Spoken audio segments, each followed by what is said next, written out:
자, 엑셀 영어 도움말의 프리퀀시 함수는 다음과 같이 그 기능을 규정하고 있습니다. 해석을 해보면은 프리퀀시 함수는 범위의 값에서 특정 값이 몇 번 나타나는지 계산한 후 수직 배열로 개수를 반환하는 함수입니다 라고 해석을 할 수 있는데, 이걸 한글 엑셀에서는 특정 범위의 빈도를 구하는 함수라고 해석을 해놨습니다. 자, 통계학에서는 프리퀀시 디스트리뷰션, 즉 빈도 분포를 의미하는 용어가 있는데, 프리퀀시 함수는 이 프리퀀시 디스트리뷰션에서 유래가 되어 빈도 분포를 구할 때 쓰는 함수입니다. 라고 하면 너무 어렵네요. 쉽게 말해서 특정 범위의 값이 몇 개 등장하는지 구해주는 함수로 기존의 count if 대신 분포 데이터를 더욱 쉽게 구할 수 있는 그런 함수입니다.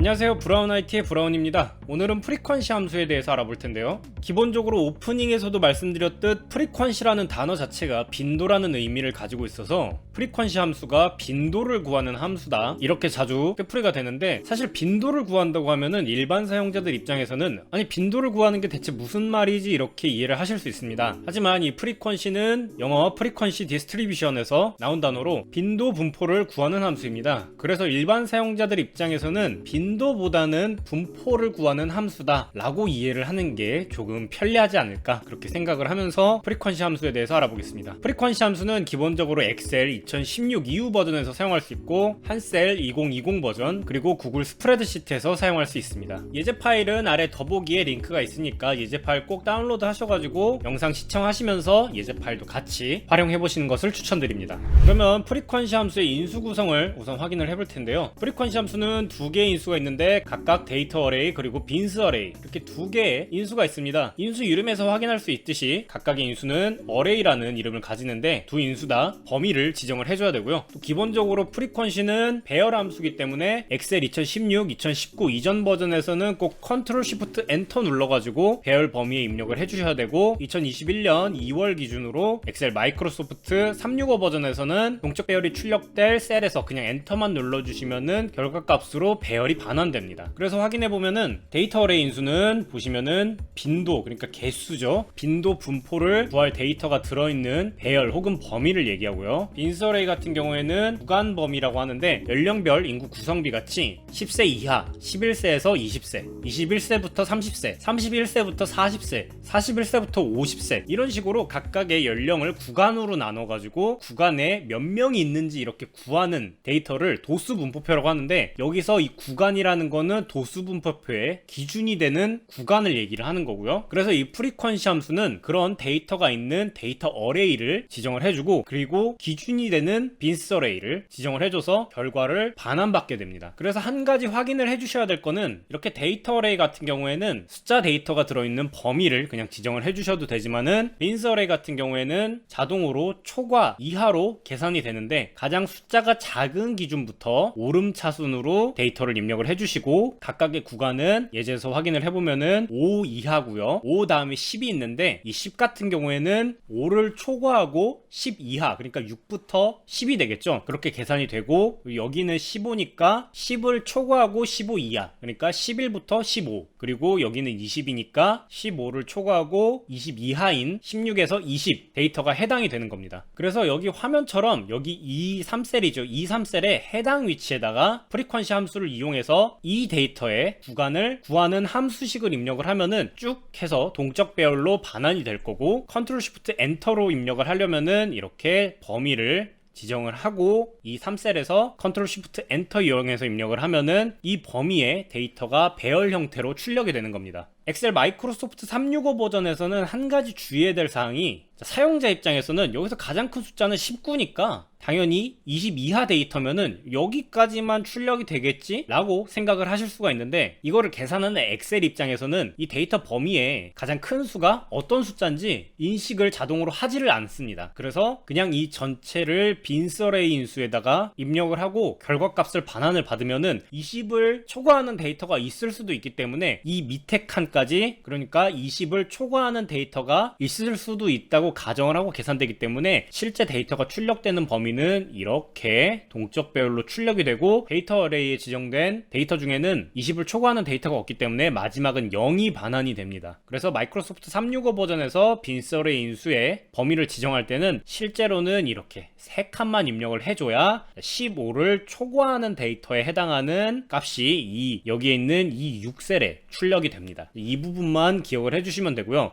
여기서 인수 외우기가 좀 어렵다, 헷갈린다 하시면은 데이터는 여러 개의 숫자가 이렇게 늘어져 있는 범위를 얘기하고 B는 0단으로 그냥 통입니다. 통. 그래서 각각의 기준에 맞는 통에 이렇게 던져 넣는다. 이렇게 외우시면은 데이터 어레이와 빈스 어레이가 조금 더 명확하게 구분이 되실 겁니다. 자, 그러면 예제 파일을 이용해서 프리퀀시 함수 직접 입력을 해볼 텐데요. 예제 파일의 시트 확인해 보시면은 프리퀀시 기본이 있고 그리고 응용 예제가 있는데 우선 기본을 먼저 확인을 하고 그 다음에 응용 예제 실제로 적용을 해보겠습니다. 프리퀀시 기본 예제 같은 경우에는 아까 앞서서 인수구조 확인했던 이미지에 활용된 그 데이터인데요. 자, 직접 입력을 한번 해보겠습니다. 엑셀 2016, 2019 이전 버전에서는 이렇게 배열 드래그해서 선택해 주신 다음에 등호 입력하시고 프리퀀시 선택되면은 탭 누르시고요. 데이터 어레이죠. 데이터 어레이니까 B3셀부터 B22셀까지 드래그해서 선택해 주시고요. 콤마 입력하고 빈스 어레이니까 빈스 어레이는 D3셀부터 D6셀까지 선택을 해줍니다. 자, 데이터 어레이는 데이터 범위를 얘기하고 빈스 어레이는 이렇게 기준에 맞는 통에 데이터를 던져 넣는 거 생각하라고 말씀드렸죠. 자, 그 기준으로 입력을 해주시고 컨트롤 시프트 엔터 눌러주시면은 각각의 범위 기준에 맞는 데이터가 이렇게 출력되는 걸 확인할 수 있습니다. 이게 진짜 맞는지 확인을 해봐야 되니까 실제로 한번 실샘을 해볼까요? 5 이하인 숫자, 자, 1 하나 있고요. 그 다음에 쭉 내려서 1 하나 있고 5 이하니까 여기 하나 더 있고 그 다음에 쭉 내려서 2, 3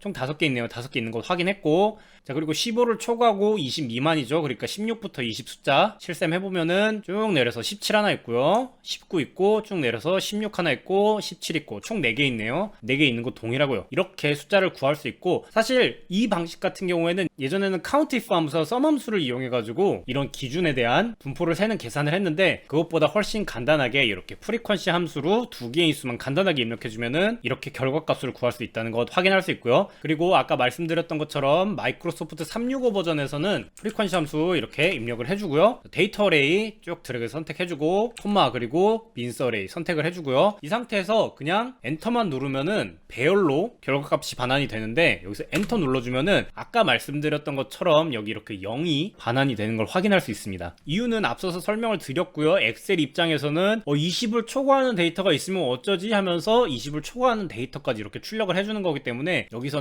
이 빈셀의 인수를 D5셀까지만 지정을 해주고 엔터를 눌러주면은 우리가 원하는 값이 정상적으로 반환되는 것을 확인할 수 있습니다.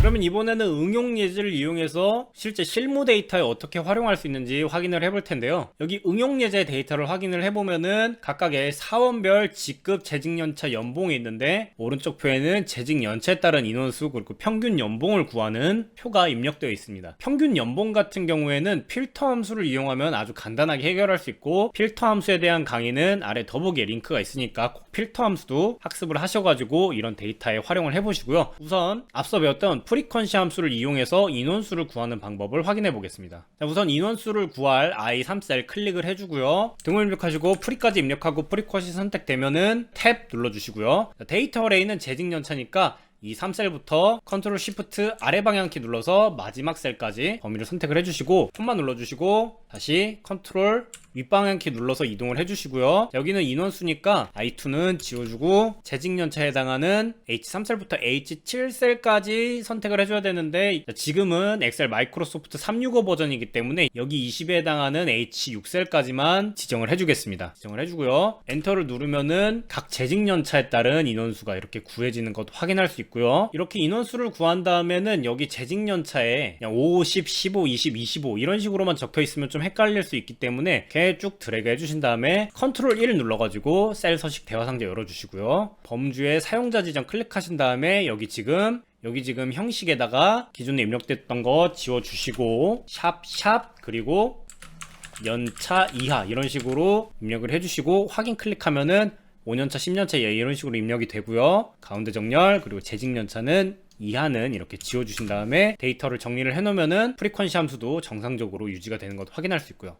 자, 그러면은 평균 연봉을 구해야 되는데, 평균 연봉을 구할 때는 필터 함수와 에버리지 함수를 사용한다고 말씀드렸습니다. 자, 해당 공식은 필터 함수를 학습하시면은 쉽게 입력을 하실 수 있고, 여기 예제 파일에 응용 완성 시트 탭을 클릭하시면은 이렇게 평균 연봉을 구하는 공식이 적혀져 있으니까 필터 함수를 공부를 하셨다면은 한번 확인을 해보시고, 필터 함수를 공부를 안 하셨다고 하면은 필터 함수를 학습하신 다음에 해당 공식이 어떻게 도출됐는지 한번 점검해 보시는 것도 좋습니다. 그리고 이 완성 시트에 보면은 아래쪽에 countIF 함수를 이용해서 어떻게 프리퀀시 함수 대신 사용했는지 공식이 적혀져 있기 때문에 확인을 해보시는 것도 좋고, 대신 countIF를 사용하는 거는 이렇게 조금 복잡한 구성이기 때문에 오히려 프리퀀시 함수를 사용할 수 있는 버전이라면은 프리퀀시 함수를 사용하는 게 간편하다, 이렇게 이해를 하시면 좋습니다. 그래서 이 완성 시트에는 도수 분포표도 이렇게 삽입을 해놨는데, 보시면은 인원수에 따른 평균 연봉 분포를 확인할 수 있고, 이렇게 데이터가 겹쳐 보이면은 조금 헷갈릴 수 있겠죠. 이럴 때는 1을 입력을 해주시고 쭉 드래그해서 데이터를 입력해 주신 다음에 컨트롤 C,